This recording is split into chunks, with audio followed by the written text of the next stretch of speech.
What's good guys, it's Tech Reviews here. In this video we'll be discussing the iPhone XS Max in 2020 and whether it's still worth buying this phone. So the iPhone XS Max originally was introduced back in September of 2018.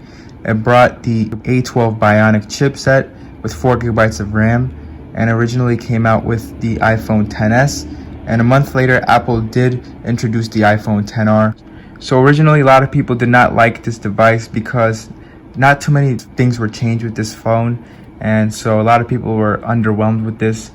But Apple did bring some important changes that is worth noting, and we'll discuss it in this video. So the iPhone XS Max, in terms of its design, a stainless steel design with glass on the front and the back, and the stainless steel design specifically made it feel very premium, and it still feels premium to this day compared to many other phones. A lot of phones don't have this kind of stainless steel design, so it's really one thing that's nice to look about at this phone. It also came with a glass back, but one thing I don't like about this design specifically is that it easily gets scratched or even cracks very easily, especially the stainless steel. It really scratches up easily. It doesn't really crack, but it scratches, so make sure to put this inside of a case. In the front, it is using a notch design that we're more accustomed to these days with the iPhones, and it is using a gesture-based navigation. It's also worth noting that this iPhone XS Max did come with 3 different colors. One is the silver that I got here. There was also a space gray and a gold. Those ones also look pretty nice. And it came with 3 different storage variants: 64GB, 256GB, and 512GB. Now the specific model that I got here is using 512GB. That is a lot of storage. Most people don't even need that much storage. 64GB or 256GB is plenty. So that is one thing that's nice to see here with the XS Max. You do get plenty of storage. But it is worth mentioning that if you do want the 512GB, that is a lot of money. In terms of its display, it is using an OLED display. And don't get fooled here, this is just a screen protector that kind of cracked a little bit here or chipped. But the display on the XS Max is still really nice and is pretty much very vivid, very color accurate. Apple does use the OLED display here, so the pixels on here, if you turn on dark mode, do get turned off, which kind of saves battery life, so that is a nice thing to see here.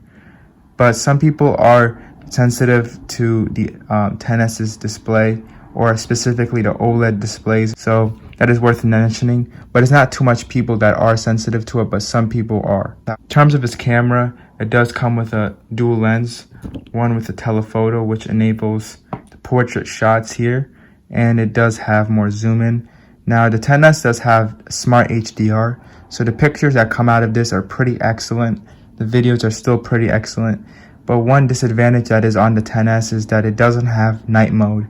So this was the last phone without night mode. Actually, technically, it was the SE 2020, the last one without night mode, but the XS Max was the last flagship phone without the night mode. So if you do need night mode, you're going to have to go look at third-party apps, or you're going to have to get the 11 or 11 Pro Max if you do need that night mode. But really, other than that, the XS does have a very good camera. In terms of performance, the iPhone XS Max is still really quick here in 2020. We'll open up 2 apps, one mini and rush. So you'll see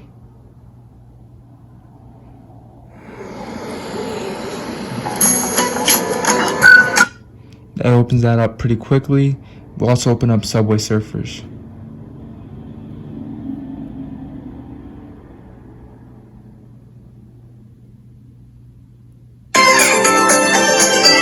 So that was pretty quick too, so you really won't be having too many issues here with the iPhone XS Max and its performance. I mean, even scrolling and things like that, it's really smooth.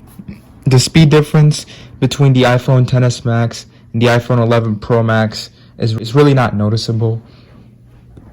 The 11 Pro Max is only slightly, like a hair, quicker than the XS Max, but most people will not notice this on the day-to-day.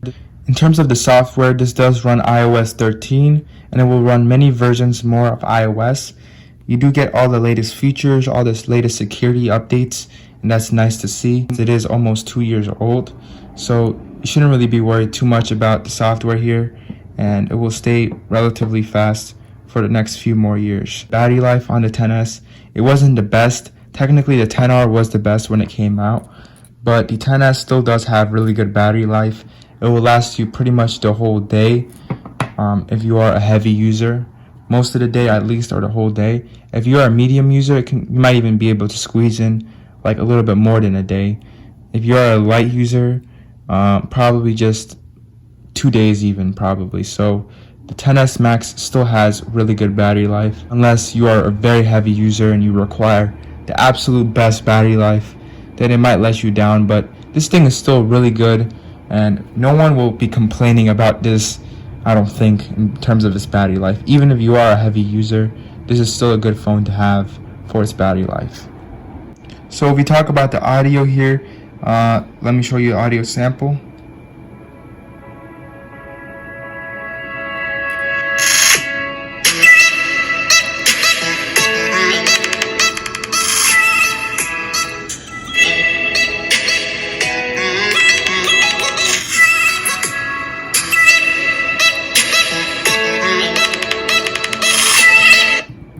So the audio on the iPhone XS Max is still really good, even in 2020, and most people won't be having issues with it. This did improve by quite a lot compared to the iPhone 8 and the iPhone 10 and the 7 that came before it. This is a very good improvement among those devices. So if you do want really good audio, the iPhone XS Max is something to look at. So should you buy the iPhone XS Max in 2020? Absolutely. I still recommend it, especially if you want a cheaper, more flagship iPhone. Definitely look at the XS Max. The prices on these came down by quite a lot. Now they're around 500 to 600 bucks. And I do think they will go down even more once the iPhone 12 Pro, 12 Pro Max, and the 12 series come out. It will go even lower, so I'd recommend waiting till then. But if you need to pick up a phone right now, this is still a really good choice to buy in 2020. So one thing is worth mentioning, guys, is that Apple doesn't sell this anymore. So you can't actually buy it new. You're going to have to go to a carrier, or you're going to have to buy this used or refurbished from places like eBay or Amazon. Now you can actually get this in Apple refurbished, but you just can't get it new.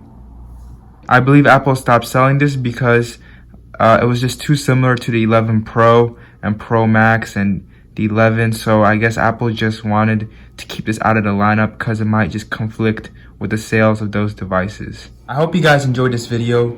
Be sure to like, comment, subscribe, leave your suggestions down below. Thank you guys. Peace.